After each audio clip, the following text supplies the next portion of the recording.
Yeah, come now, and it don't stop.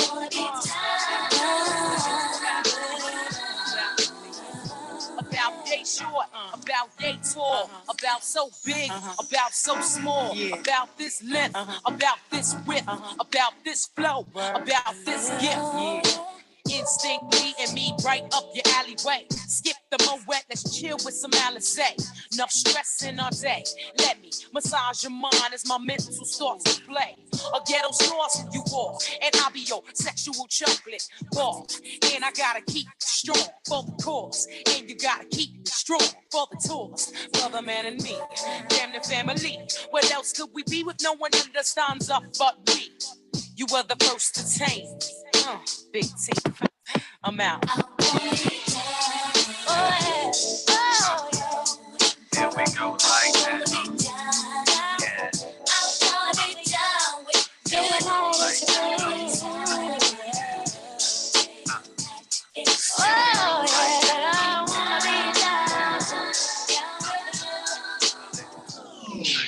If your girl only knew that you was trying to get with me, what would she do?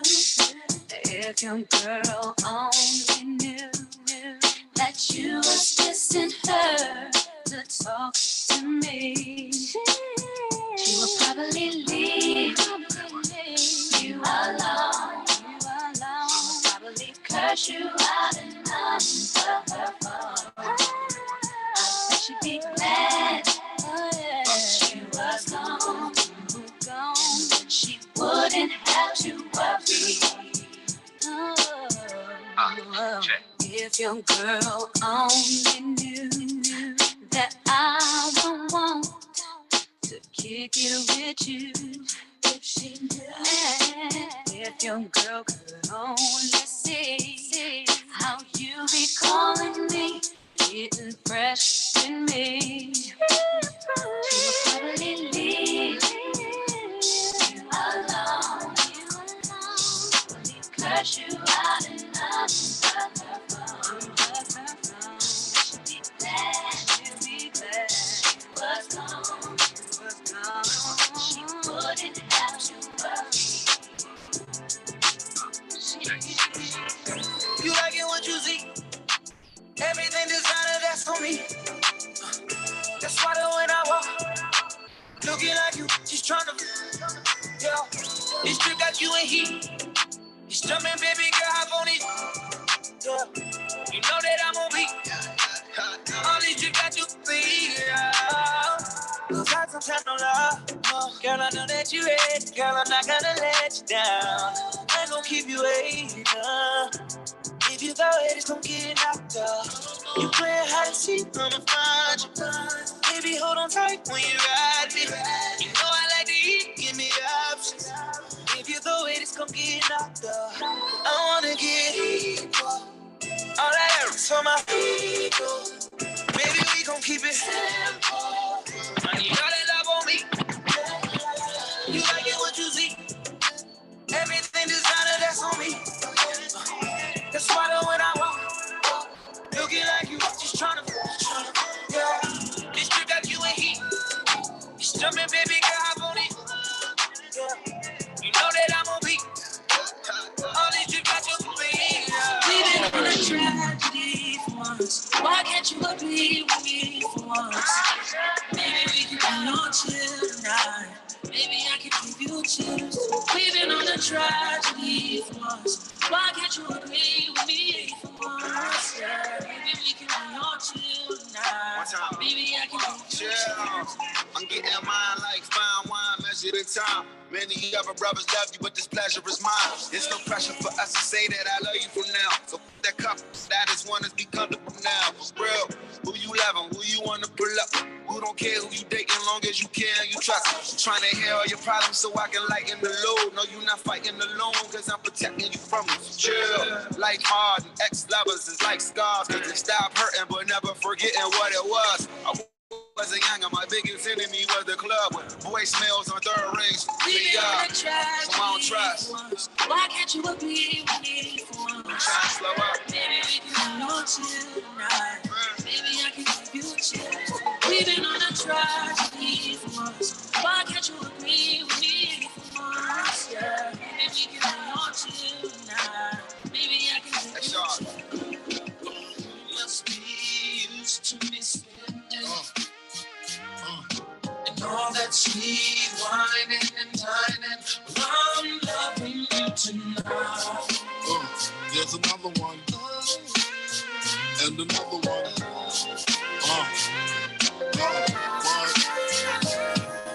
Some say the X make the sex spectacular. Make me lick you from your neck to your back in your shivering, tongue delivering, chills up that spine. That's mine. Skip the wine and the candlelight, no crystal tonight. It's alright with you.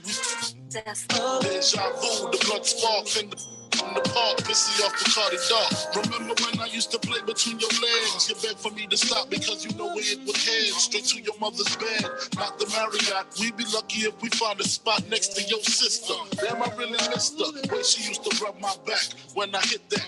Way she used to giggle when your would wiggle. Now I know you used to sweets at the Parker Meridian, trips to the Caribbean, but tonight no ends. You must be used to me. You must be. All that sweet wine, and I'm loving you tonight. There's another one.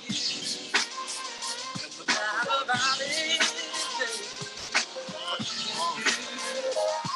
Bye-bye, just keep mixed up. Vanilla Tracy, Caesar Bugatti, Isaac Mizrahi, around the yo shade, Gabbana sipping pure shade with the ill nana, and you off around. I had your loyalties and your joint, you and your royalties and your points. So what the deal is? For Foxy Brown make cakes, now we lay Bonnie and Clyde. Now I'm up in Jamaica breaking all your paper. You're the only one for me. You're the only one I need. Your body make me feel the way you're making me feel. And girl, you know that love is real. Touch me, sweet, sweet. Got some west. She's hold on tight and don't let go. Baby, I'm about to explode. Cause all my love you can control. I'll spend the night with you. If I promise you will do all the things to make me scream. And you know just what I mean. Cause tonight you taste like ice cream. I wanna make you fall in love, make you touch the stars above. Even though and be my friend, I'll come back and feel it again. And again and again and again. Oh, oh, oh, oh, oh. Touch me, get the rest. Hold on tight and don't let go. Yeah, I'm about to explode. I'm gonna explode. Can you feel me coming down? What? Let me get that Lex of insects, wetter than Aquarios, flashing, nigga that added. I'm slow and layer checks and coops, my one stacking. You ain't know that I be macking, the extra set of keys, the 30 G's, them chips and Bentleys, had you living on your knees. Not to mention the laced out crib in Dallas, the 40-room palace, sipping for salad. Oh, don't let go, no. I'm about to explode. I'm gone. Cause all my love, your love. Oh, yeah, oh, yeah, oh, yeah. Give me all the chicken heads from Pasadena to Medina. Bet big get in between your dens. Keep the prognosis, doses, blends and bends like Twizzlers. Biggest fitting to hurt what's under that skirt. Give me, give me, give me,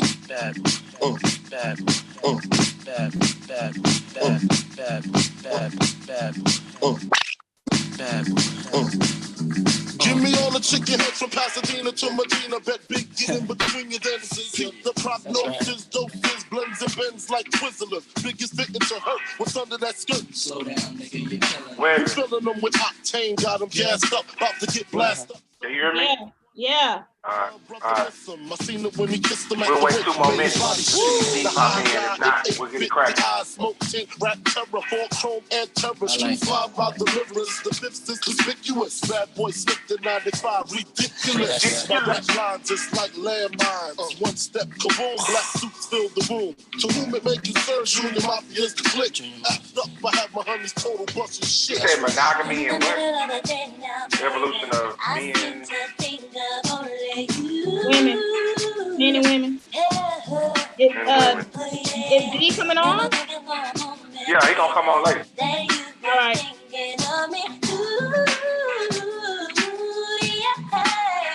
some.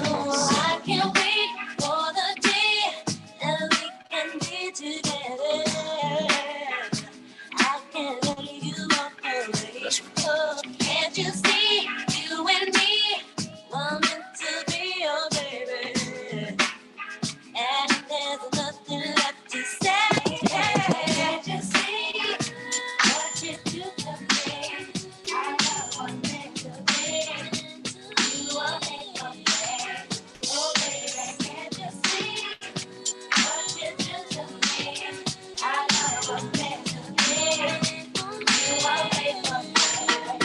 We can dance, clap your hands, all night.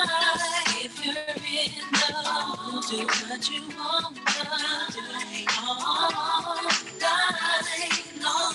Happy days are here, so leave your cares behind. Just relax your mind. It's so easy to do it. Just enjoy yourself, right? Put your groove on. Take your time tonight. Take your time. Ain't nothing but a party. Here come Melanie. All right. Let's get into it.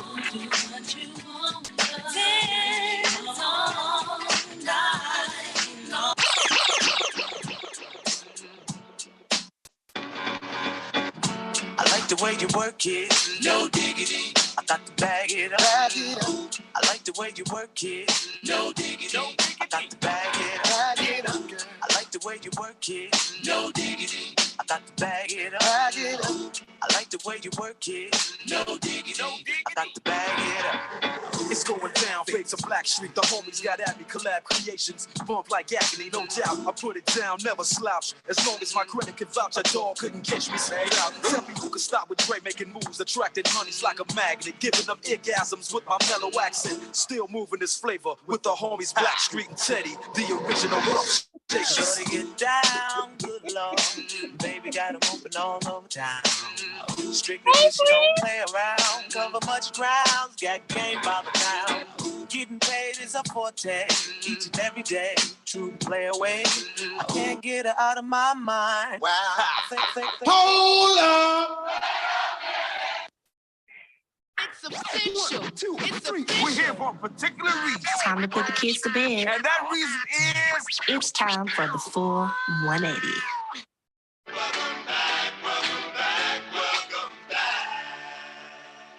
Welcome back. Oh, yeah, man. How you doing? You good? Oh, yeah. Welcome back, man. It's been a minute. Welcome to the Full 180 Convo. I am yours truly, DJ CRKY. In the place to be. Man, it's been a minute. I had to play it. Which I know. Hey, we never left. Just back. Back on Tuesday nights, man. Live in living color, 8 p.m. The crew is here. We are here. We got the topics here. We just need you here. And then we can go forward. Man, I hope you had a great Tuesday. I know I did. It's time to get productive. As I always say, when you get up and you got the Lord bless you with air in your breath, and you know, you can tell your hair comb from your toothbrush.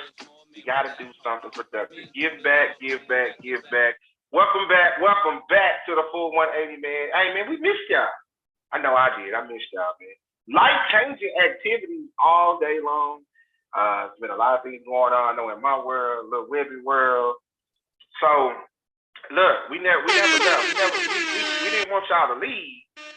We didn't want to leave. We just had to take that time to get, our affairs in order and things transition. So, welcome back. We're here. Lil Webby, what's happening? Hey. Look, it's been that long. She done got brand new that quick. Oh, I know what she need. Hold on. I know it's been a minute. So let me go on. It's gonna make you do what you need to do. Yeah. Hey. Be back. Look at her. Long hair don't care. Straight up. She say she got hang time. Rest of you nappy heads can't do this. Don't do that. But yeah, man, look, my, of course, C Murder, the doctor beat herself, Mrs. Roy, they'll be out today. Nevertheless, man, the faithful few are always here. Big D is on his way. As you call him, what do you call him? The poet that don't know it. There we go. And then I got my cousin, all the way from Waco, Texas, by 40. Will be on, man, to have a very deep and powerful discussion. So we want you to be a part of it, man. If you have not sold into the 180, I understand. It's been a minute. We ain't been around but a minute, but you still can sold into us. And I guarantee you will be putting it back on, man. It's very simple.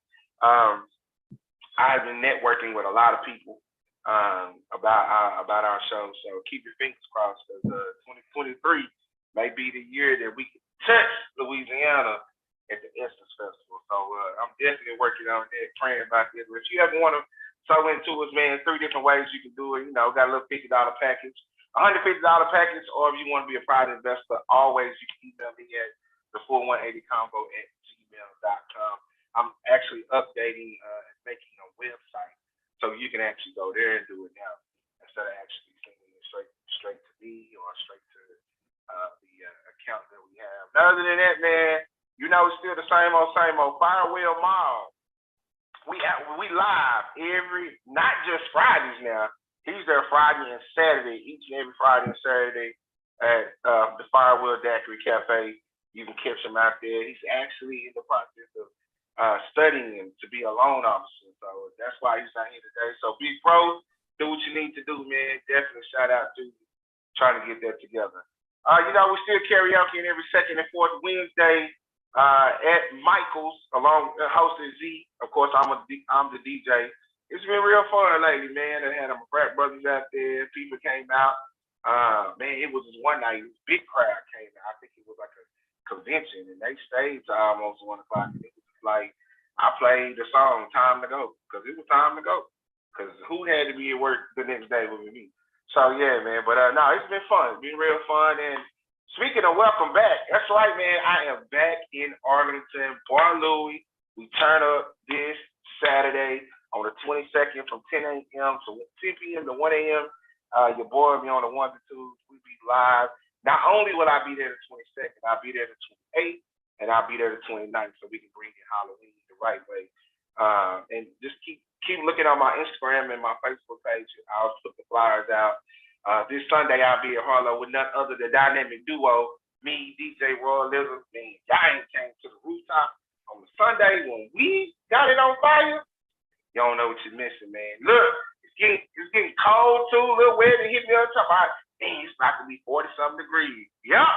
Welcome to cupping season. If you ain't got somebody to cup. You better find somebody quickly. If not, hey, you'll be on the sideline list. And sideline list, they don't get seen until after January the 1st.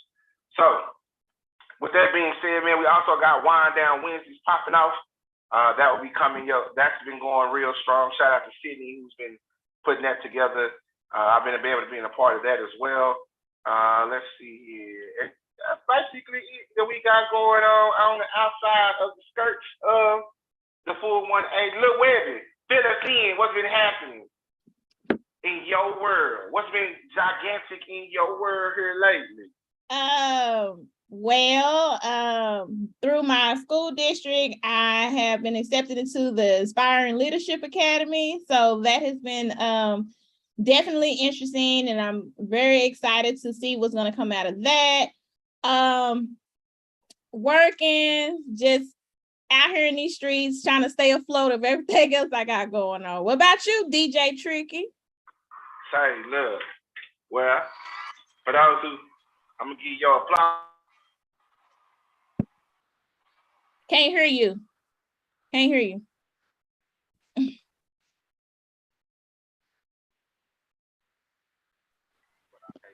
Can you hear me now? All right. Well, I tell you, you know, people always want to call you when you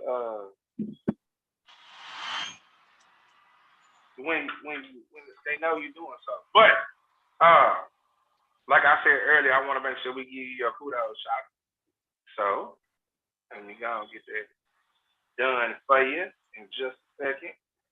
But as far as me, for those who don't know, it has been an upgrade to my world, of course. Out with the old, let's say in with the new, new purposes, new journeys in life. So just so those who don't know, I have been given the opportunity. Appreciate you, Chris C, Miss Acklefee, Dr. Matthews, my now boss, Mr. Dwight Perry. I have been actually put on as a full-time teacher in Cedar Hill, man. So I have been I've received a new purpose. It's been real cool to see these kids to really be inspired by, my creativity, my laughter, the way I try to teach them the areas of math. Everybody know me, I love math. I am the math person, right? My mother has been an accountant forever, so numbers have been a part of my life for a long time. It goes back to even my grandfather. My grandfather used to run the finance office at church. Now my mother runs it as well. And then so I stopped at, I think I stopped at Trig Academy, and then I picked up accounting class in college, and then I love stats. So I've been blessed to do that, man. I have been enjoying it. I appreciate everybody who's always supported me through all my little adventures, journeys, changes, and whatever the case may be, man. It has been a very eye-opening experience. Appreciate you, Slim Thick, for everything. Of course, little Webby too. She's been in that schoolhouse. I don't know how long. She's 10. You got years. You like that old woman that won't ever quit. Yeah, I said old because they called you old. I ain't telling you nothing else. But I will say this: for all the teachers in the world, please let me apologize because I have been going through stuff I didn't know y'all did. Teacher time is a whole other time. It is not for the man. I was like, I don't know how to way to do this and have a kid. What is you doing? So hey, I applaud y'all. You know what I'm saying? I'm getting you props because this ain't easy. It ain't easy. It ain't for the weak either. So but no, man, I have a great group of people around me. And shout out to Miss McPed. So she's a math teacher. So like y'all stuff that I don't know, I can always holler at her. She tells me something, or I can holler at my counterpart, Spark.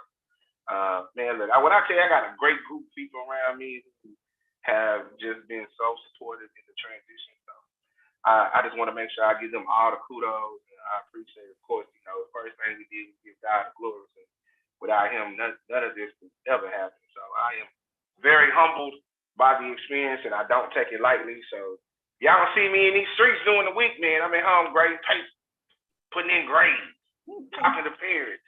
Boy, this is crazy.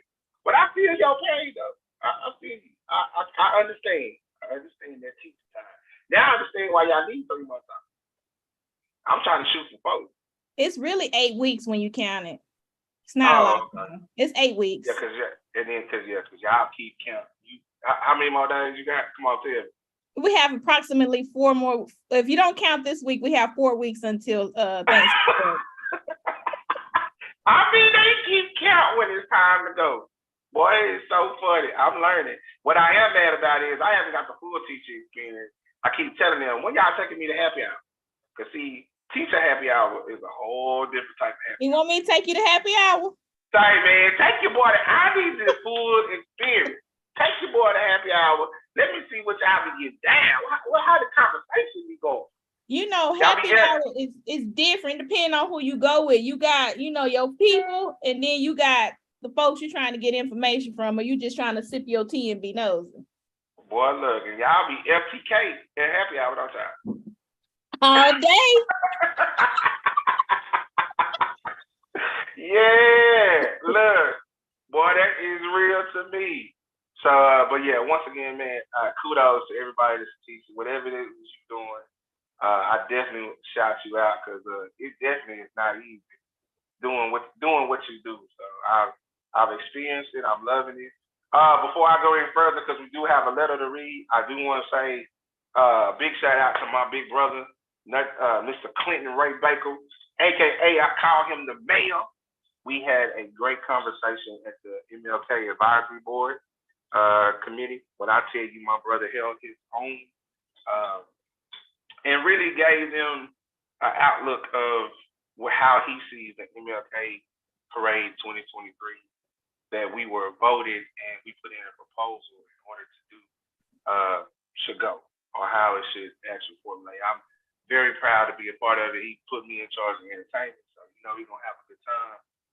If I don't do anything else, you know, I love to entertain, you know, just, hey, man, but sitting in that room in Dallas City Hall, I mean, when I tell you doors have been opening for me, him, other people around us, and now I understand what it is that some people can't go. Some people just can't go. So, you know, it is what it is, and I'm definitely excited to be a part, but I'm more excited and proud of him. He put his vision on paper. He has done the work.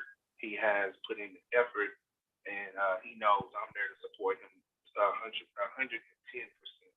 So that was amazing to me to be one of the few to be able to sit among the Dallas County City Hall members and boards, and just to be in the number and have a conversation. So yeah, that was.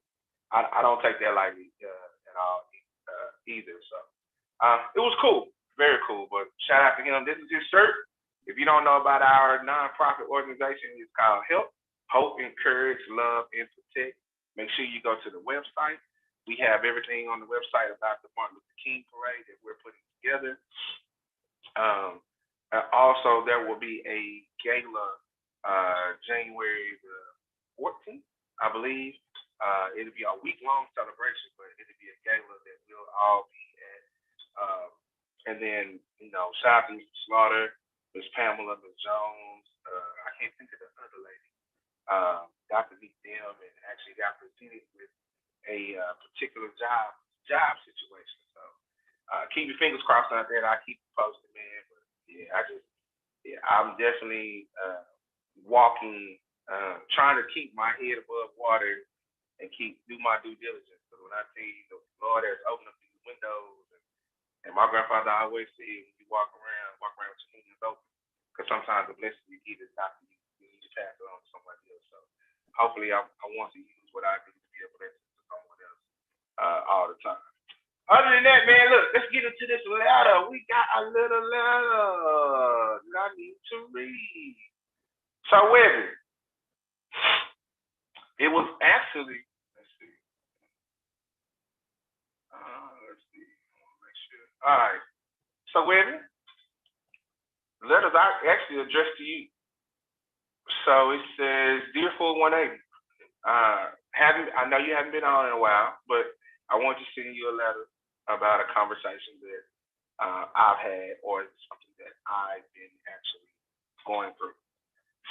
She states that I am a 38-year-old single woman, and I've been dating a man that is 36 years old.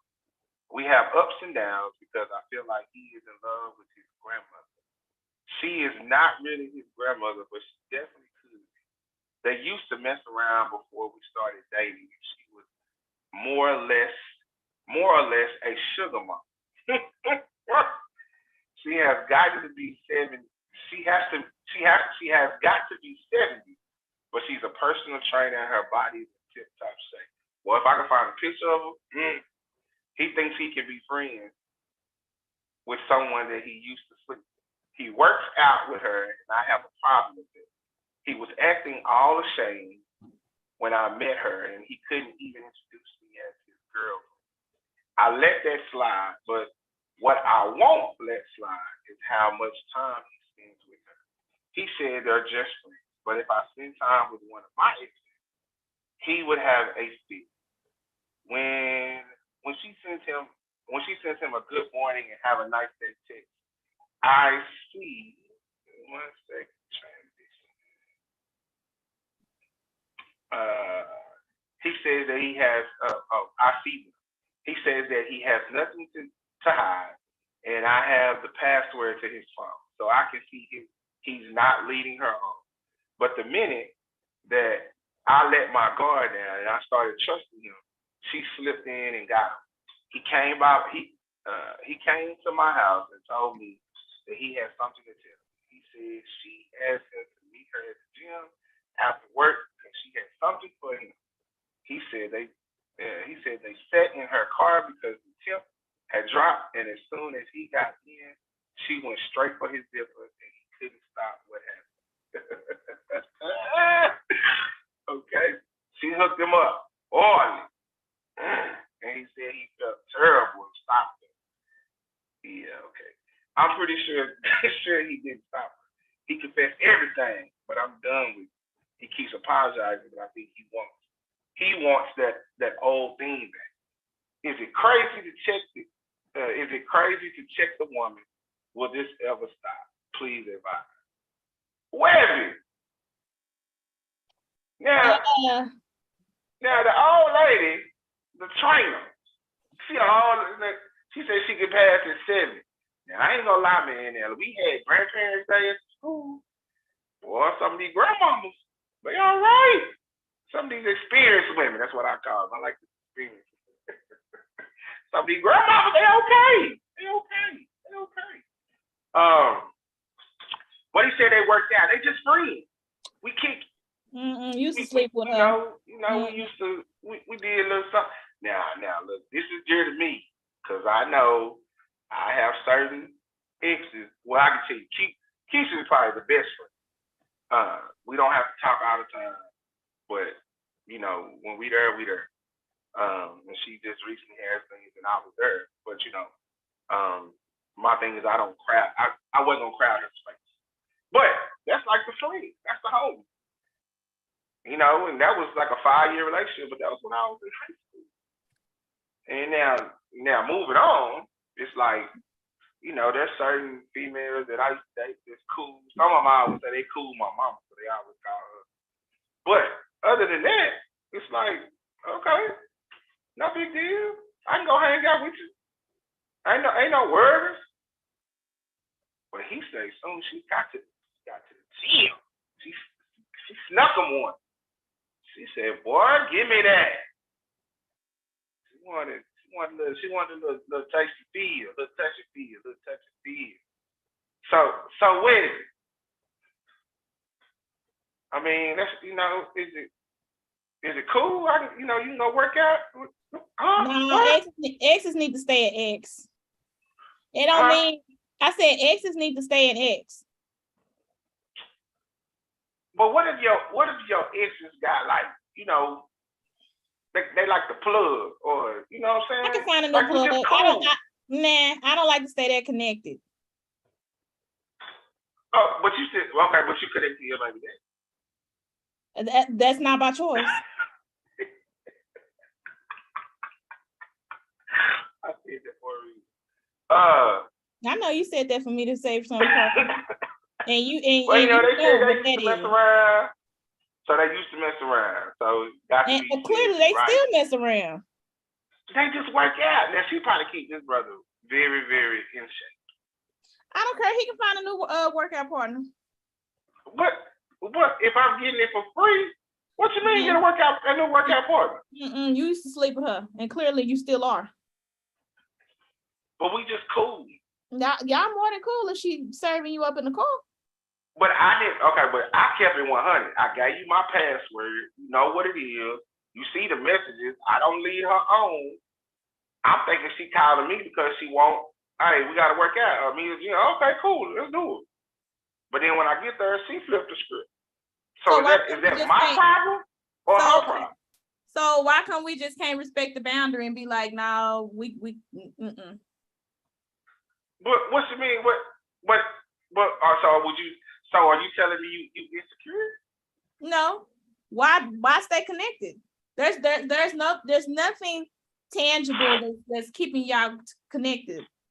To you, but it might be something tangible to me. Well, then you need to go be with her. Oh, that's what it is. So I need to go be with her because it's something. Because I feel like our friendship. No, we better as friends than we are as significant others. I mean, honestly, that don't mean no harm, no foul. Not every ex that I have, I want them to be buried in the dirt somewhere. It's just there's nothing to connect me to you. There's no reason. So you telling me there ain't one ex you would be cool with? No. Not one. No. If I see you in the street, hey, how you doing? Oh, that's cool. Oh, all right then. See you later. Move on. Now, I want to know when they say spending time, how much time are you talking about spending with her? Because see, you got females who spend more time with their homegirls than they do. But that ain't what they your homegirl get called more than your dude get called. But then you get mad because now your dude out here in the street. But that's not what they talking about. But I'm just saying, it's the same thing though. Then that's so is that not a boundary?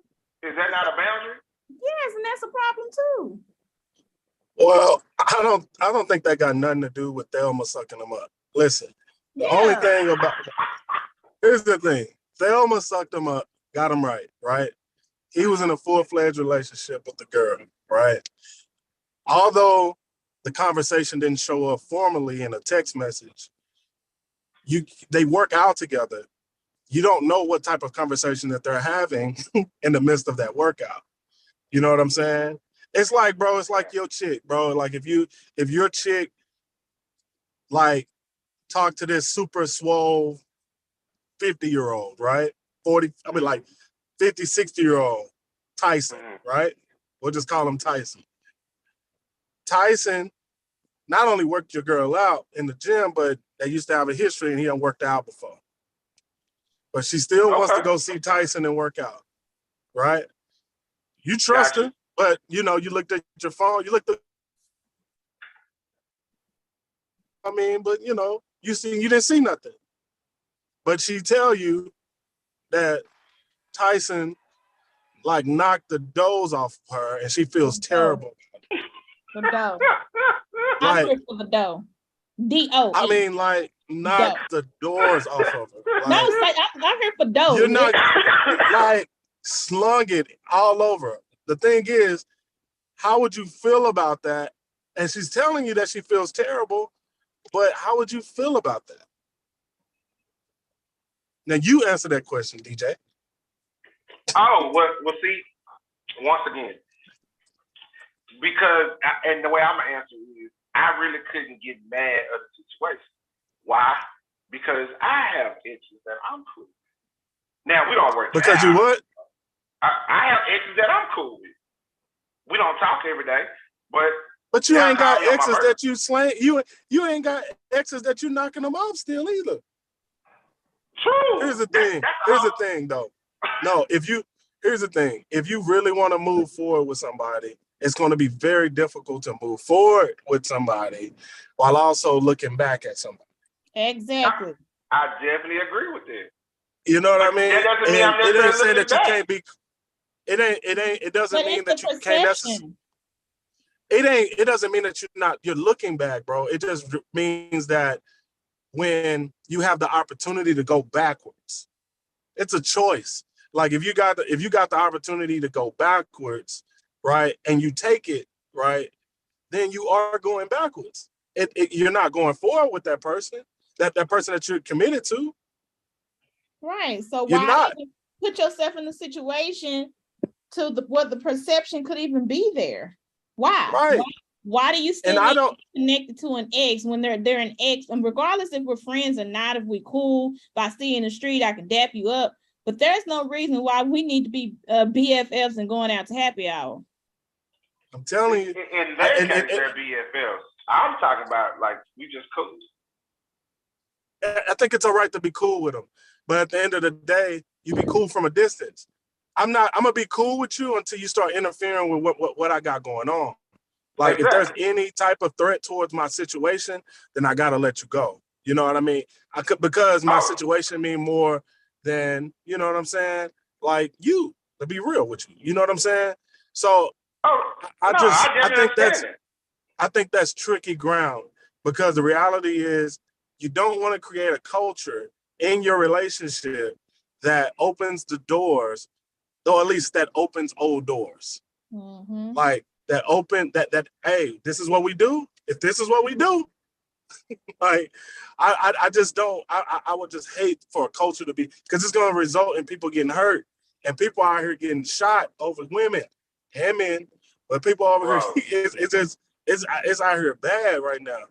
So I would just be careful. Like, sorry to interrupt. I just think that would be. Oh no, you good. For those who hear who just hear the voice and not see the face, this is none other than my brother, fraternity brother, but he goes beyond that. He is my brother in love, my brother in passion. We keep each other grounded. This is none other than Mr. Darren, aka we call him Freaky. And what do you call him, little women? The poet that don't know it. Lewis. This is my boy.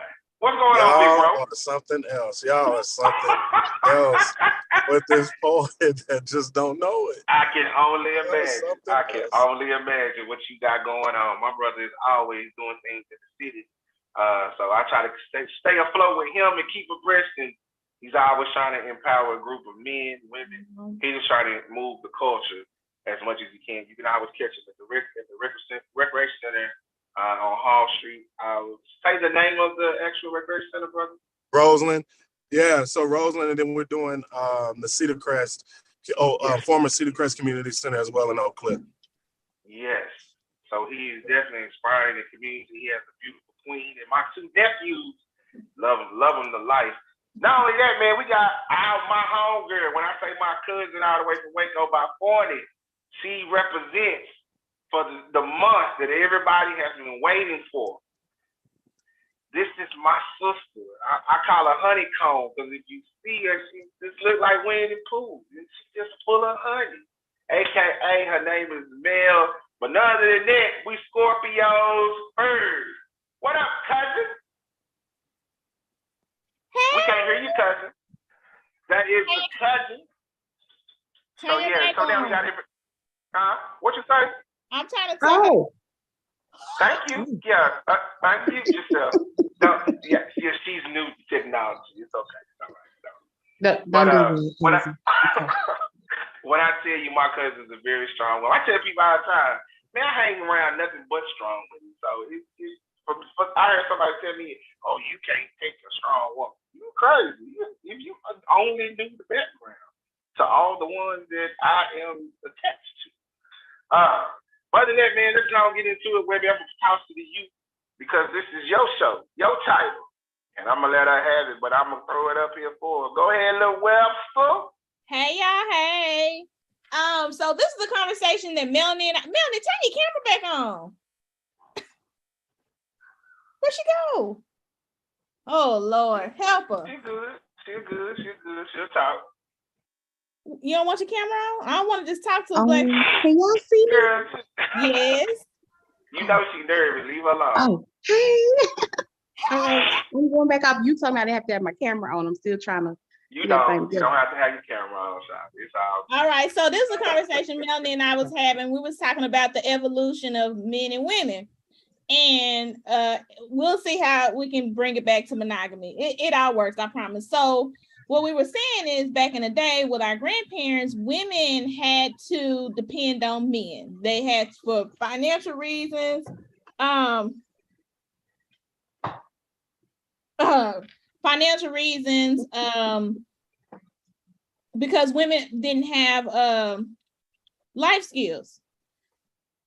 So we depended on men. But as women started to get careers and things of like that nature, they stopped, or somehow the narrative changed that I don't want a man. Is that right, Melanie? Melanie. Oh, wait. Okay. I hit the video one that time. Listen, cousin said I was new to this. Hold on. Can y'all see me? Okay. Not that they don't want a man, they don't need a man. Right. And so I said that one of the backlashes of women going to work is that, you know, now they're saying, some women saying that now that they don't need a man and they can do all things by themselves. But what we also talked about is like one of the backlashes of the evolution of men, or one of the problems is that we have a lot of, for lack of a better word, soft men. We don't have a lot of masculine men or manly men out here. We got some men out here that can't pop their mama's boob out their mouth. And they looking for their mama. Melanie, feel free to add. Because we had a whole convo about it. Oh, you Lord. know, first off, I want to give all praises and glory. No, I really feel like we as couples, I can only speak from the perspective of being married. Nowadays, there aren't too many relationships that have the woman in the house and the man is going to work. I didn't start off like that, and now that I am that way, I do feel like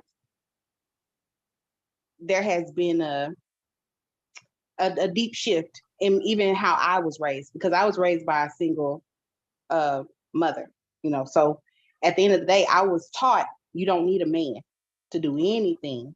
Mm-hmm. And I got educated and I did everything and I worked.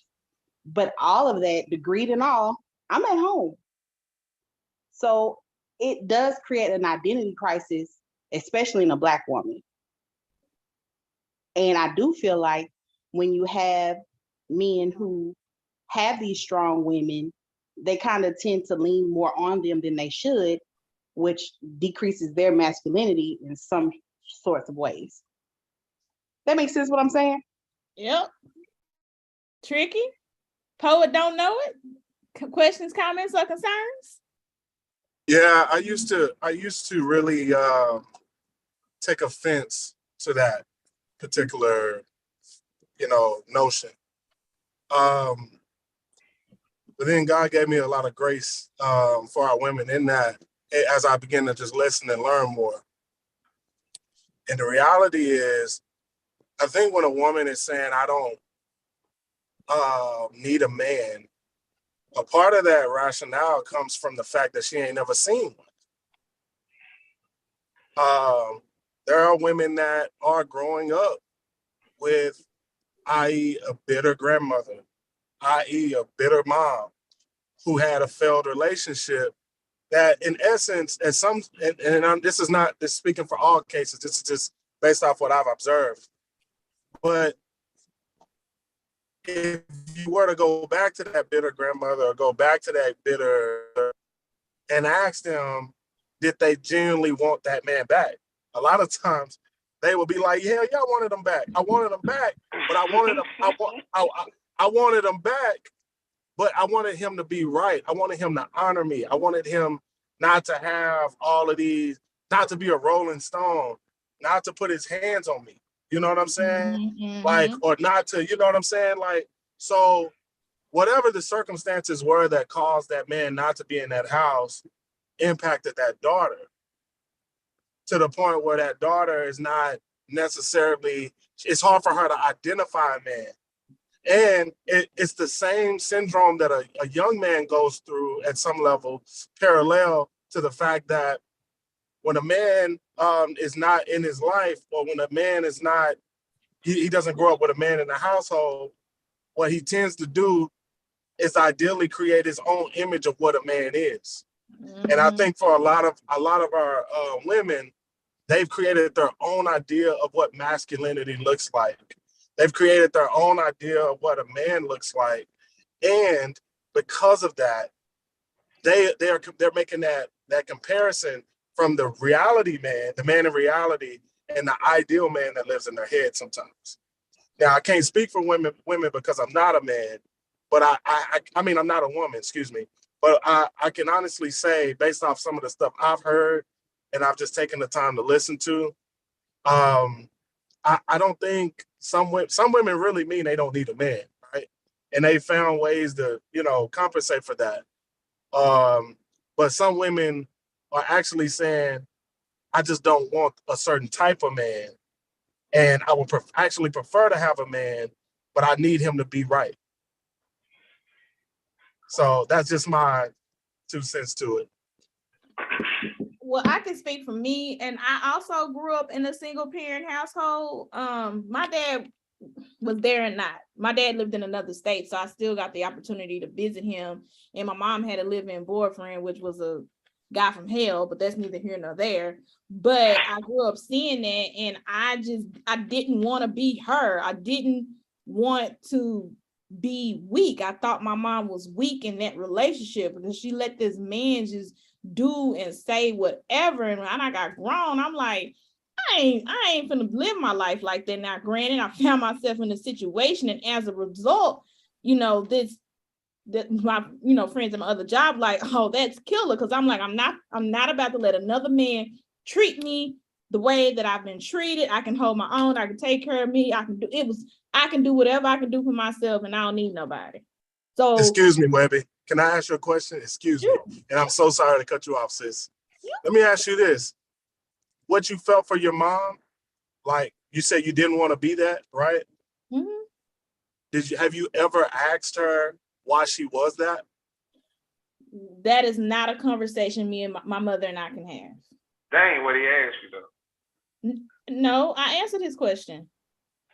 He said, have you ever asked her? Like, no, the reason I'm asking, and I'm not trying to be fun, I'm just asking for clarity. I'm seeking understanding here. Like, sometimes, and I hear it. Like, I said the same thing. Like, yo, like, I saw my mom, and it's a man that raised. It's easy to look at a behavior and say, hey, I don't want to mimic that behavior.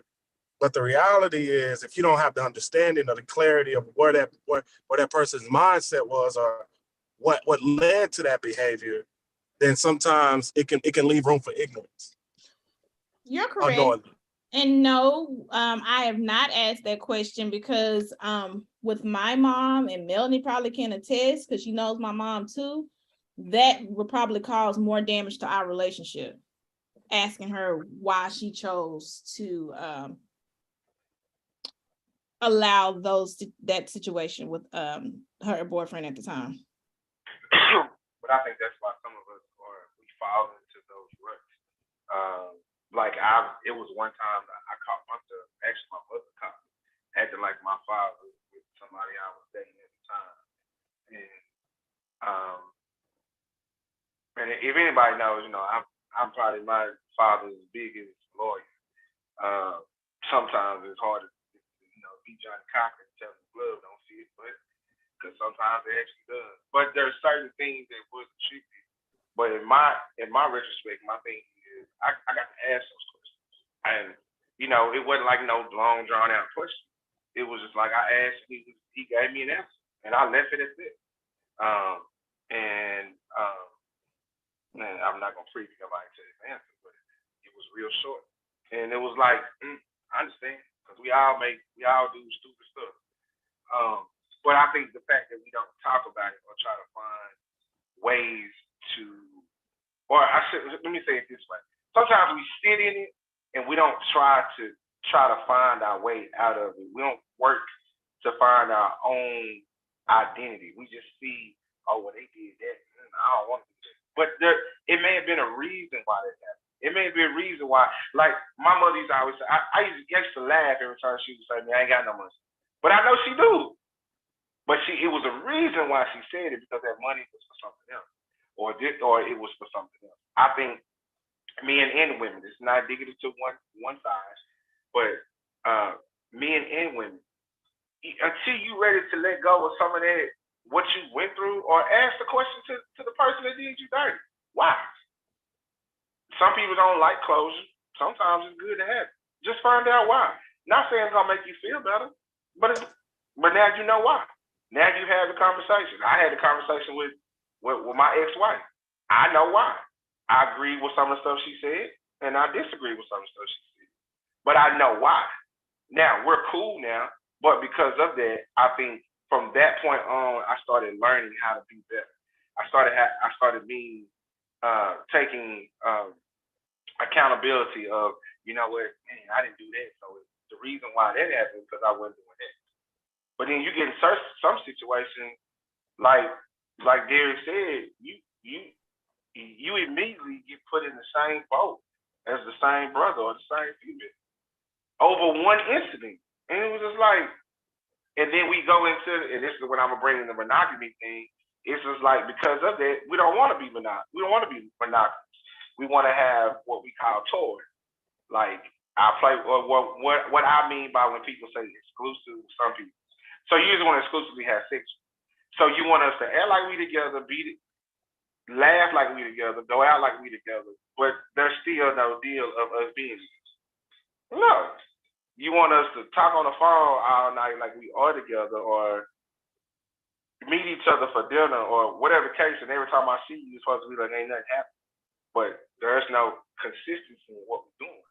No, that's crazy. You just can't do it. In my mind, if you ain't willing to put your name on the dotted line, then I'm still free to do what I want to do. You can't not have the reins on me like that. Now, if we say we're gonna put it on the dotted line, that's a whole nother ball game. I can deal with it, but we can't play recess when you feel like it, and then we got to go back into school. Then when we're not together, then you don't want to play recess, and I have to wait till you to be till you're available again. I mean, I put myself in that situation before, got my feelings broke. That's why I say I don't like to deal with possibilities.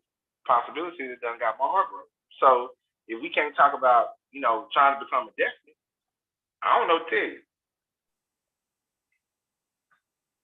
Yeah, I think more than closure, I think to ask it really sometimes takes asking some hard questions.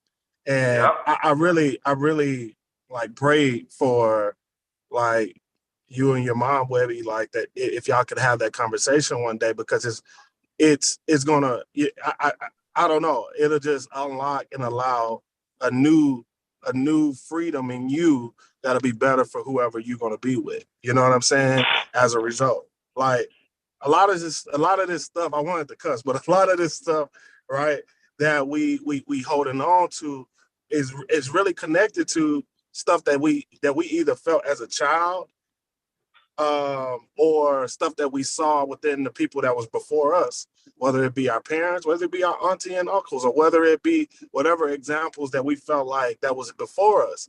You know what I'm saying? And sometimes it's just really best to just hit that on the head. You know what I'm saying? And really just have a conversation. And again, I think it's a way you can have any conversation with respect and with honor, with love, and have those conversations to the point where hopefully we can be healed on the other side of this. You know what I'm saying? I'm just really, and again, like approaching it, seeking to understand before being understood. So it's like, okay, how can we understand this better? So again, I just hope be in the receiving mode. Yeah, it's hard. Those conversations are difficult. Man, and very hard. I think, right, which makes people run from monogamy. Hard conversations causes people to run from monogamy, because monogamy, it challenges you in a way that I'm going to be patient with you. I'm going to have some self-control with you. I'm really going to get to the hard stuff with you. And if a man really want to lead you, and a woman saying, I don't need a man, basically saying like, yo, I don't need leadership. I don't need, like, it depends on what she believes again. But I don't need leadership. I don't need stewardship. I don't need a man. a lot that she's saying with that I just don't really know if women fully understand what she's saying when she's saying, I don't need a man. And because a real man, I'm not a real man, just a man who has principles, wants to lead his wife, wants to lead his chick, and wants to uncover and help her heal, just like as he's healing as himself. And that takes two people. You know what I'm saying? So that's a lot. But again, like the lack of like approaching hard conversations, it causes us not to be monogamous. And sometimes not being willing to open your mouth. Can I say, when me and Alicia were talking about the evolution of like men and women, the relationships and those things, we were saying that we've kind of made being in a relationship more complex than it should be. Mm-hmm. And it is because we were raised, you don't need a man, those type of things. So we try to do things on our own. But that also made the men seem weaker because they're now depending on us when we're not the leaders.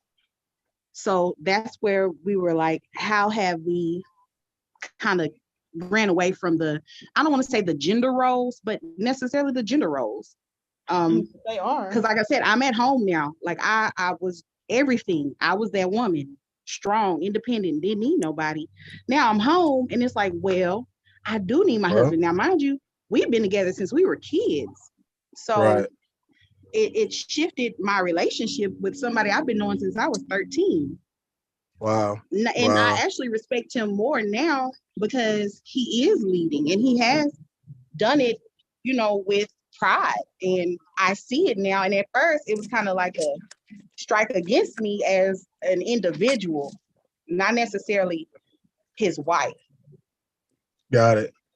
Yeah. Yeah. And I think it's a grace for that though. You know what I'm saying? Like, for women who don't feel like they need a man, grace for that. But I also think that for some of us as brothers, we got to take some ownership too. Some of us grew up with a single mama. And when we grew up with a single mama, sometimes it feels safe to have a woman that's strong and you can get real comfortable up under it.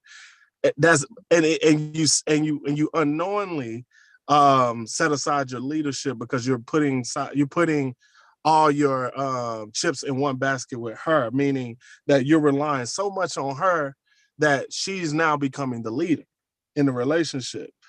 It's one of the things that's tough is when a woman really wants to follow, but she has to lead.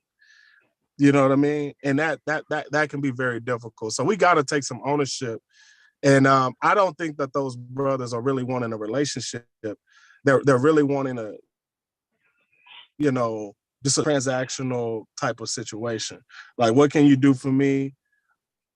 If I know, I'll try to make sure that happens so that I can get what I need out of the situation.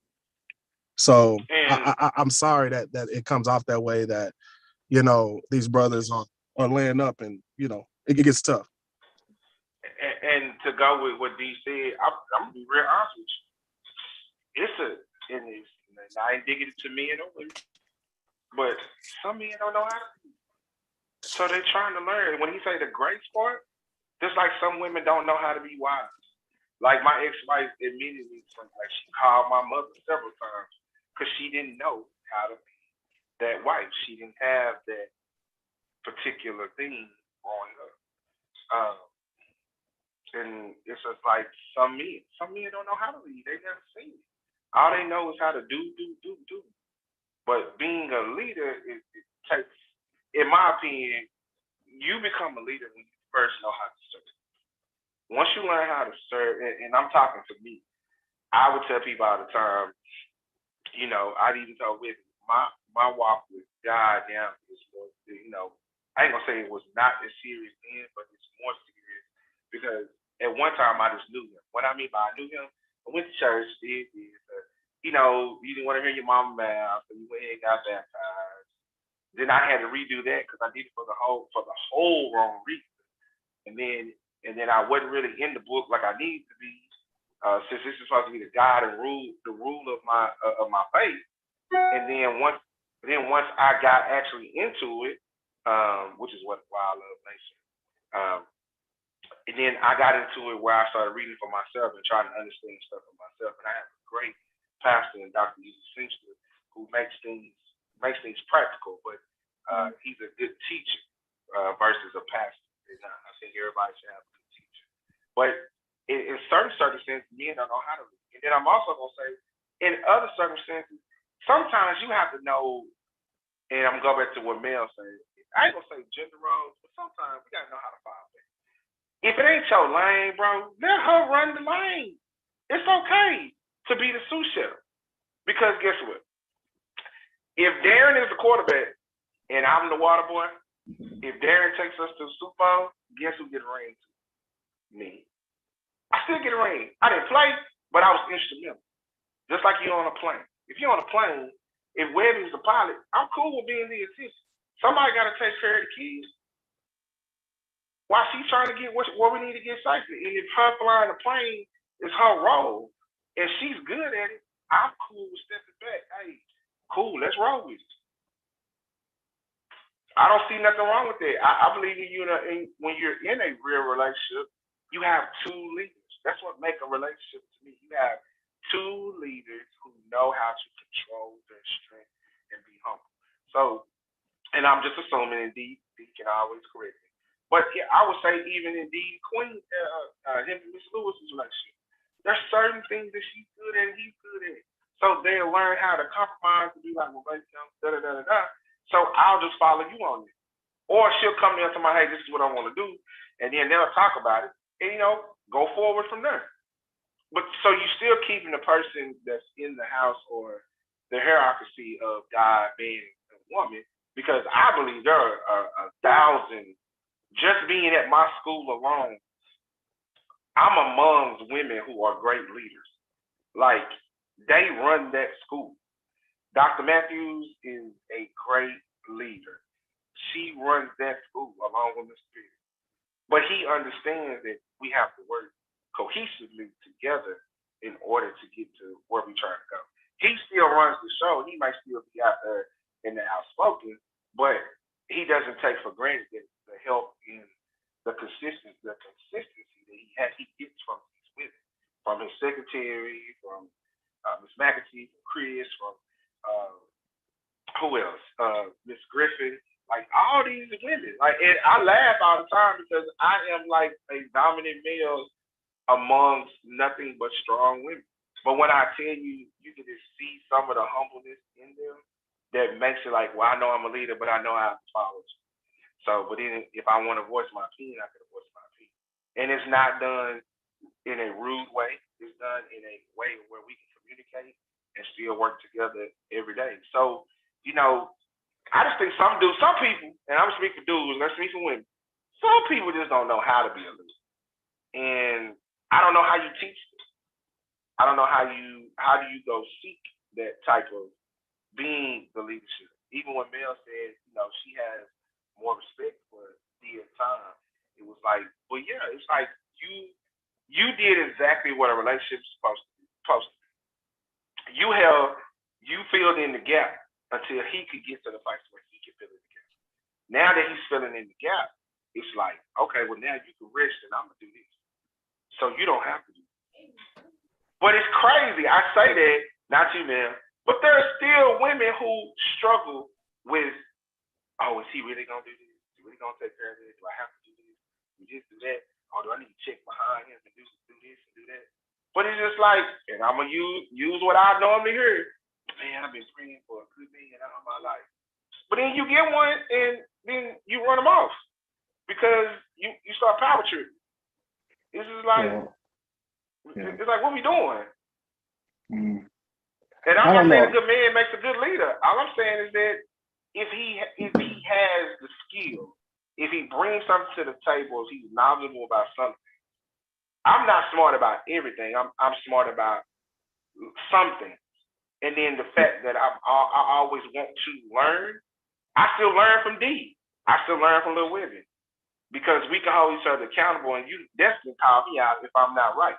And D knows that. I've seen them do it with him, Mike, Elliot, the whole crew. So, I think we need to quit running from it. Quit being scared of the unknown, because sometimes the unknown is too. I want to ask again, because I didn't hear this. It's kind of webby. We didn't hear your conversation, so I just want to be respectful to the conversation that you and Mel had. But I do want to ask you a question. I want to pose a question to you and Mel real quick. What do y'all think? In order for monogamy to be successful, what do you think it requires? Mel, you want to go first? No. Cool. I think there are a lot of factors to consider for monogamy to be successful. One, you have to believe in monogamy. That's you right. And the other person. So if I believe in monogamy and you don't, obviously that's not going to work. And then it's not going to work. I think then the two parties need to define what monogamy means for the couple. Come on. So I can have my ideas, the guy can have his ideas, and then from that we can define what that looks like for us.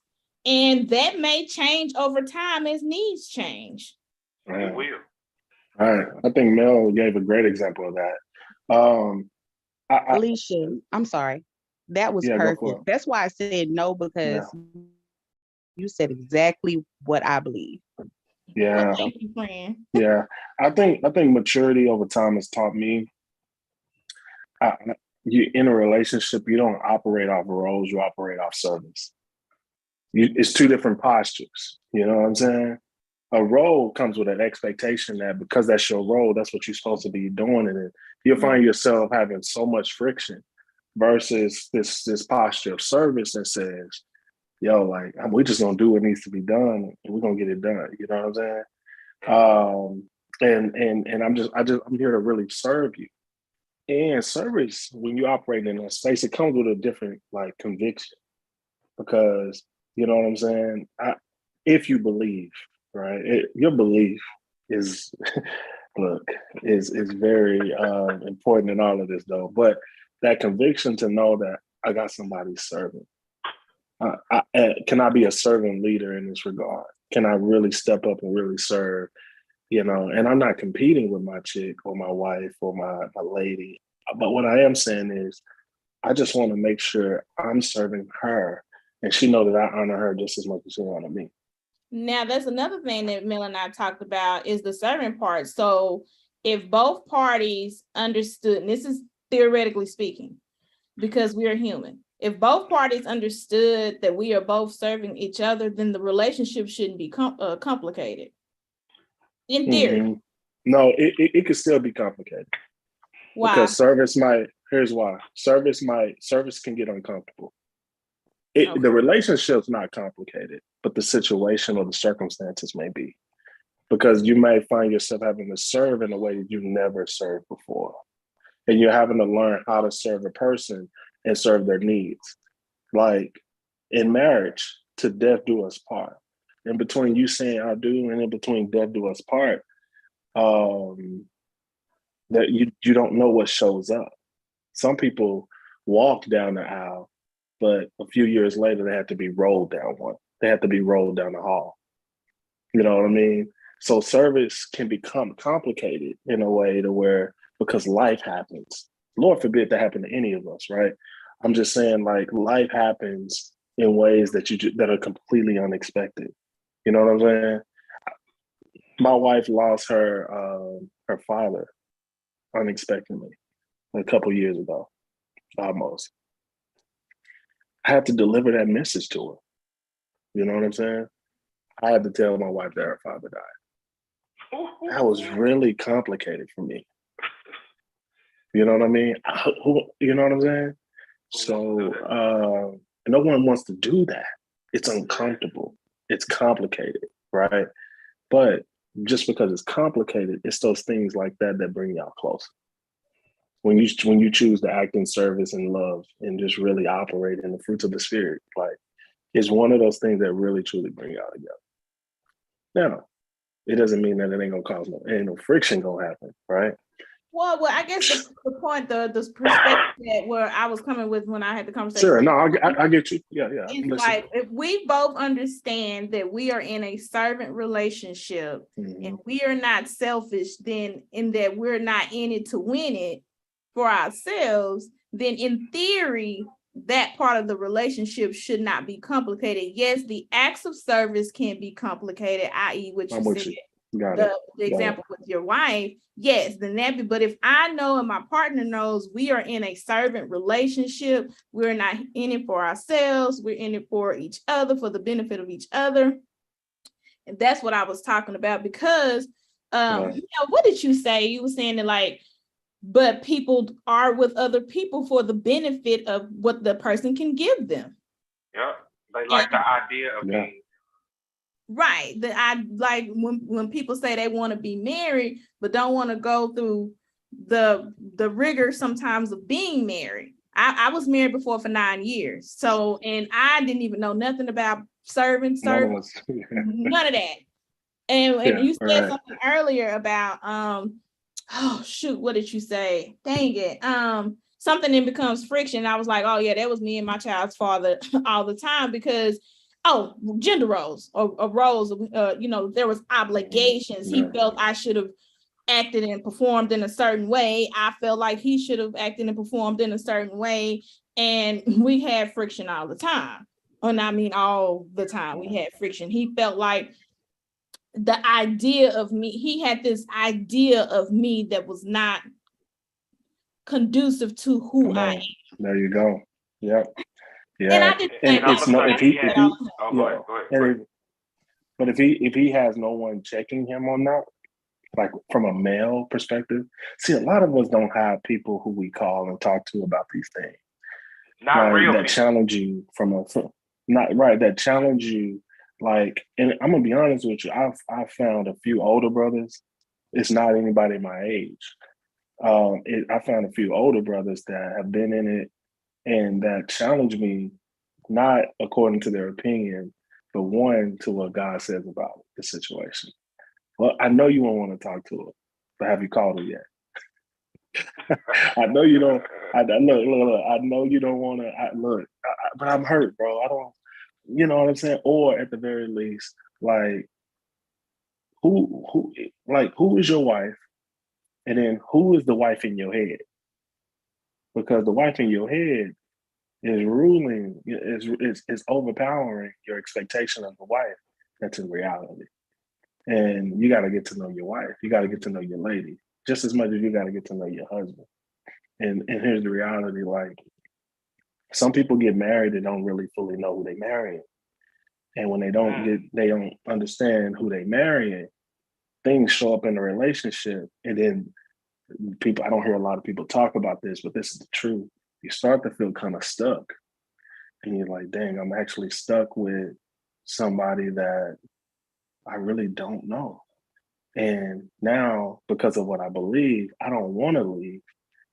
But I'm like, how do I get to know this person beyond what I feel right now? Or what you learn, or what I experienced, and I don't mean to cut you off, is no, you're good. Who Harpo, who is this man that I'm starting to know? Man, right. Who is this person? Because it's so many things that's showing up. I'm like, yo, like, bro, like, this is different, bro. You know what I'm saying? So this ain't what the person I was dating at this time. But that goes to what she said to me. It's the evolution. Mm-hmm. Like, you're constantly changing. Like, D, you're not gonna be the same dude you are today. No, absolutely not. Don't change about you. Right. You know what I'm saying? But even still, that can go on the positive too, though. Because here's the thing, like, positive thing. You know, sometimes we think about that in a negative. But I've literally heard a wife say this. Her husband, she was praying for promotion. Like, she wanted a promotion. She wanted to be promoted. But every time she would pray and ask God for something for her, like in the promotion realm, her husband would get the promotion. And it's blessing their family, right? But it's like one of those things where it's like, but it's not happening for me. Mm-hmm. What about me? And then it produced a particular system. I don't hear a lot of people talk about either. It produced a sense of jealousy within the marriage. Oh, I experienced it. You know what I'm saying? To the point where it's Selfishness. like people That's get human. jealous, right? People get jealous of they can really get jealous of their mate. So what happens when you're in a marriage where jealousy shows up? Oh, that person making more money than me in this season, or that person is doing this, or this person is doing that. And I think, I'm writing this in my book. This is one of the revelations I've received more recently. Is one of the most difficult things in marriage is when the concept or the principle of when two becomes one. Because that two situation, you got two separate thought processes, two separate ways of responses, two separate behaviors, all trying to work out ways to become one. Two different financial incomes, two different sexual drives, two different, like, you know what I'm saying? And it's like all of these things. How do we become one? The pathway to becoming one is sometimes where people lose that fight. And again, it's like, and it's not discrediting anyone. I know you two said you guys are divorced. It's not saying you're a bad person because you got divorced or anything like that, or you gave up or something like that. No, because some of these situations you gotta separate yourself from. You know what I'm saying? And so I empathize there. I'm just speaking about my journey. It's not an easy one, but it's one that I can tell you that I still feel called to, and that I know that it's growing me, because there is so many instances where we've had to figure out how to have one thought, one track mind, and that's been the most difficult thing. And that process of getting there is so difficult because so many things have to die in order for that to happen.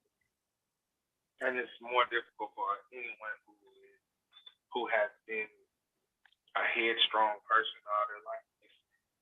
It's that you're not gonna tell me what to do. Well, I mean, that's pride, bro. That's pride. Yeah, bro. You know what I'm saying? That's like pride. I can't tell you what to do. Then what makes you think you can tell me what to do?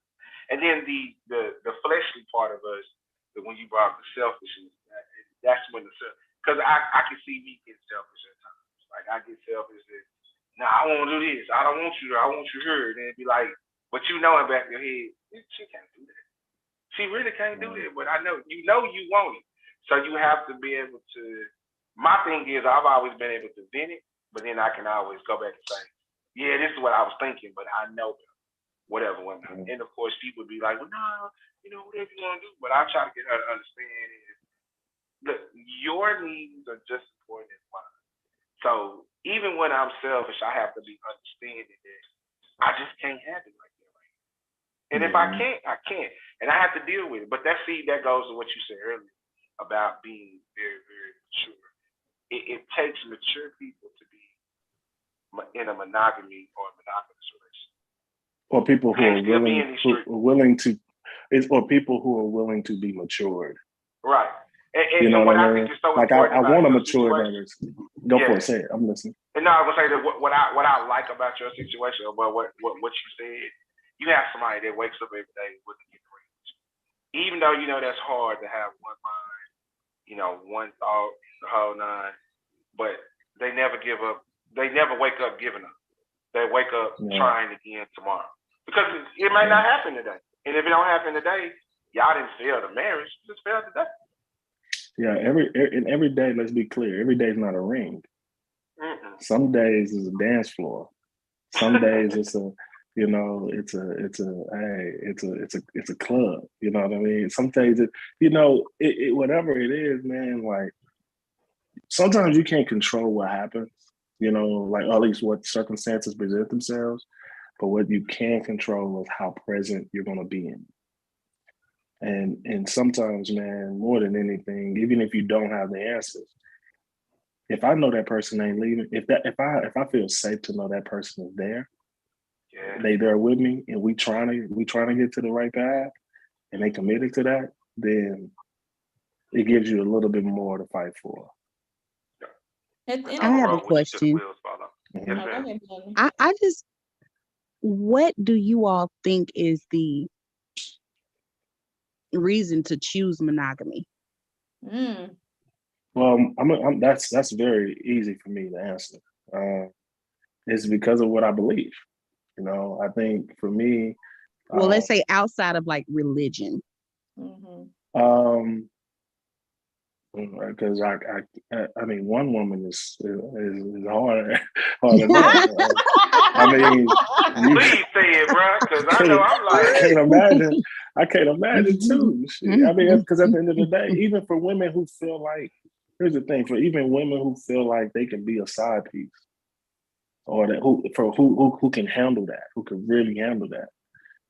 I always have this principle: never put a woman in a situation to be a woman. Meaning where she's like, yo, like if you have this situation with her, you invite her into this unmonogamous space, right? Obviously where you're not practicing monogamy, right? But then feelings get caught. She's human. You might have knocked the dough off that had never been knocked off before. The dough. And now there's something, or vice versa. She might have did what that 70-year-old woman did to that young brother. The reality, oh Lord, that is terrible. But the reality is, it's like at the end of the day, you don't know. You know, we operate in these spaces where we just truly feel like we know how we're going to respond in these situations, and the truth is, we just don't know, and we're all human. And even for the person that I ain't catching feelings or nothing, proud or not, if they were to tell the truth, listen, you cause some type of feeling because you keep showing up for it. So, like I said, one woman is hard enough.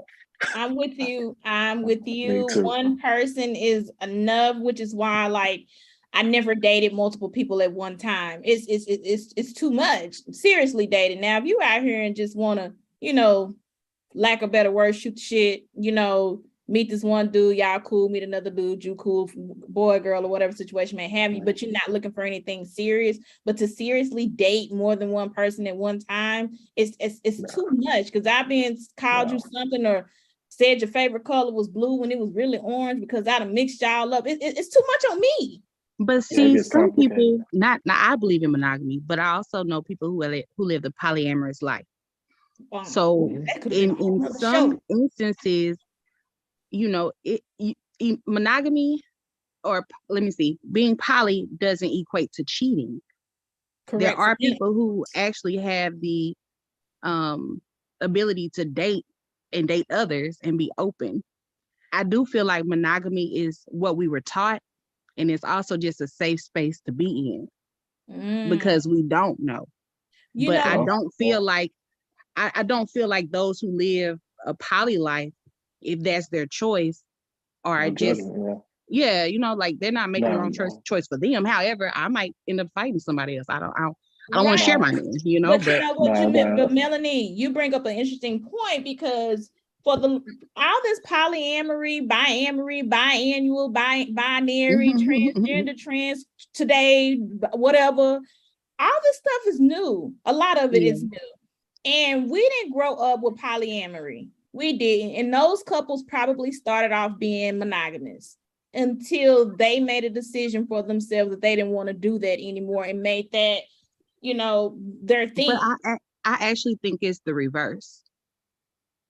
We were actually, if we go back to who we are, we're sex, all that is animalistic. That's correct. Who we are. Like we have put ourselves like at the top of this chain or whatever, but we're still human beings who are here to procreate and do those things before a relationship. There were kings who had harems and they had concubines and all these things.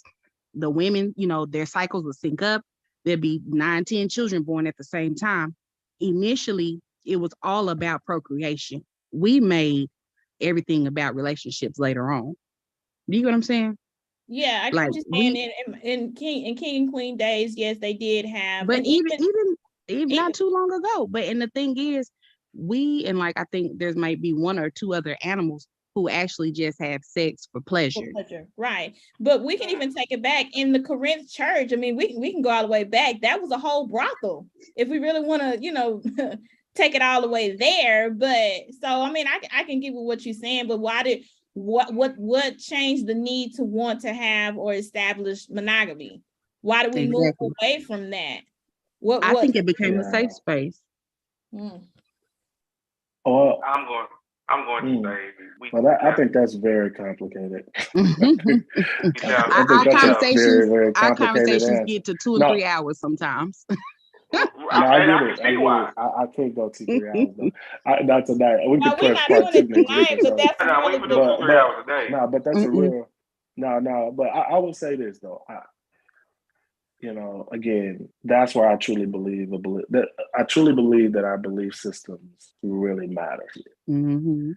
Because more than a human, I believe that my spirit is connected to God. And you can look in the Bible. I see believers wrestle with this very hard, especially men, because for the life of it, men, the truth is, men don't know how to check, like really fully understand why they want sex as often as they want it. And so, I mean, I seen a brother who was really struggling with that. He was like, well, if all these men in the Bible had multiple women, why can't we? You know what I mean? But then I always think about a few things, like this is an opportunity for a house to be divided. Sarah and Hagar shows that within the Bible. But then again, there's Solomon that said, look, can have more women than you can ever imagine. Right? That said, it's all vanity. It's all vanity. It's nothing. It means nothing, at the end of the day. So it's like, for me, again, it's all personal choice. I don't cast any judgment to anybody who's chose that lifestyle, but that's just not one that I can align with. I had my days where I thought that I could juggle more than one. That juggling that came to an end real quick. Because but more on the lines, because it wasn't that I didn't have an opportunity to keep that going. But for one, I was carrying a lie. I wasn't telling them the truth. And a lot of, if we were to be truthful in this conversation, a lot of people are just not, the reason they are not polyamorous is they're not quite sure if they ask their mate, if their mate would be down for it. Right. And then they don't want to run the risk of losing their mate either. We talked about this before, right? But on the dating side of it, if I'm going to date you and I'm dating Johnny on the side, I should be woman enough to tell you that I'm dating you and somebody else, and allow you to make that choice if you want to continue to rock with me or not. But what happens is I don't tell you I'm dating you and Johnny over here, and then you done got your feelings involved, and I'm looking at you like, dude, what you talking about? Yeah, I only can imagine. I think how my heart work. I think, man, there's just so many thoughts I have in this polyamorous thought process thing. It's when you're having a monogamous relationship, you just really, like, how do you handle bad times? Meaning, whereas if you're into it with one, do you just cope by going to the other one versus actually working through what you got to work through with that one person? And I think that's one of the beautiful things about monogamy. Like, there's going to be some conflict resolution, but I can see also in the polyamorous space that there is also an opportunity to avoid actually conflict, right? And actually say, hey, you know what? Hey, you ain't feeling me, so I'm gonna go over here. And then when she ain't feeling me, I'm gonna come back. And people feel that, you know what I'm saying? So it's a lot. That's all I'm saying. That's why I said this is so complicated, because it's like, bro, that's scary. To me, that's scary. You're right. People, right. To me, it's just a real selfish thing. There's some people, to me, that are polyamorous. I mean, like I say, that's what you want to do. That's what you want to do. But me, on the other hand, in my mind, I have too much going on. So I'd rather have time for myself. So, bro, that's you 3 want me to people in the date bed. 3 other people? It ain't gonna happen. Bro, I'm trying to stretch out. And it's just like, and I don't want to come. And I'm be real. I don't be real with it. I know I get busy. I don't want to come home to 2 attitudes. For what? It's hard to deal with one. Why you this? Why you this? This, that. No, and then look, just think about if they team up. Thank you. Like, oh man, bro. Like, And it's then you gotta tough, make bro. Like, they now you take gotta my try to face. make both of them feel. You gotta honor and show them all the man. Nah, I'm good with one that And I what you can gonna do? rock Because with. you poly, you gonna bring another one? Yeah, Yeah, that's what you I'm know, gonna say. You You gonna go get gonna bring them to another? the and house? see, that's Yeah. my Well, thing. look, That's what I mean by it gives them no accountability and no no self responsibility because in your mind it's like, guess what? Well, this don't work, go somewhere else. It's just like it's kind of like we have in the new. I'm gonna say in this century, we have taught and gave young people and some people our age, the okay to think, well, yeah, I can get married if it don't work. Let's get a divorce. And it's no big deal. Can I say one last thing? You're teaching them This is how to go ahead. Dog, you know, we were talking about earlier that a lot of we were younger, we grew up with a lot of our women like saying, yo, like I don't need a man. Like, you know what I mean? Right. The generation after us is growing up saying, I can get whatever I want. And that's dangerous. Female or man. Like, you know what I'm saying? I can get whatever I want. And I can be whatever I want. To go with what you said, I've heard the Whitney daughter say, something about having kids.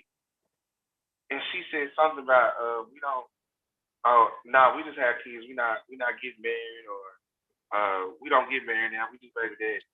They want to be BMs. Look, like, I heard the kids say it all the time. They want to be BMs, bro. But can I piggyback? I kid you not. That goes back to the original conversation me and Alicia had, where, I mean, we make gender roles taboo. They're not. And at the end of the day, we have shifted what a regular male-female marriage or relationship really looks like. And now it's warped the minds of the future generations to where they don't even understand family. At all. And it's we really went over because grandmama's house every day. Right. Don't do that no more. Right. And grandmama was at home, granddaddy was at work. You know, that's because grandma was 35.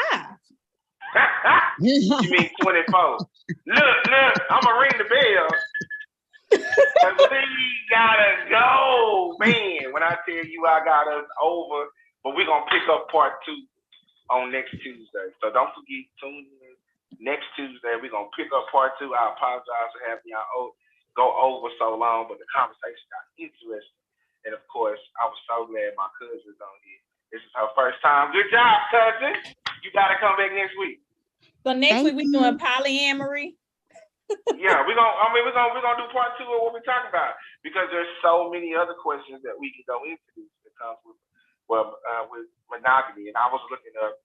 They have this thing called the five barriers of monogamy, and I want to get into those. But what we do when we close the show, cousin, we do what we call the last word. So we're gonna do this like you do it at the funeral, baby. You got 2 minutes.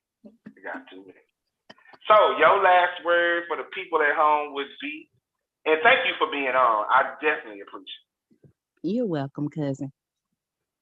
I don't have any last words. I don't know. I should have been last for the last words. Okay, we'll come back. No, you had to be first because you're the guest. Well, peace and blessings to all. That's all. Appreciate it. Look, Wendy, appreciate you bringing this to the forefront. We're going to continue with part 2 next Tuesday, but your last word, ma'am. As it relates to evolution, it's both negative and positive. There's drawbacks to women evolving. There's drawbacks to men evolving. Can't wait to continue the discussion again. Glad to be back here with y'all, family. So, and I can't wait to get into polyamory part 2. To my brother, love him to life, the poet, and didn't even know it. Your last word, brother. To be continued. That's my last word. To be continued. No, yeah, that's my last word. To be continued. Yes, sir. All right. And my last word is going to be it is the quote of the day. Don't let yourself be controlled by these 3 things: your past, people, I believe we have to get past those things. Look, for all those who joined us, we definitely appreciate it. We want you to jump. We want you to make sure you're here next Tuesday at 8 p.m. I promise we'll be on just for an hour. But of course, I thank the family. And yes, we are back. We are back. We are back. So make sure you let your friends know. Subscribe to the page. Make sure you go check out what we got going on individually.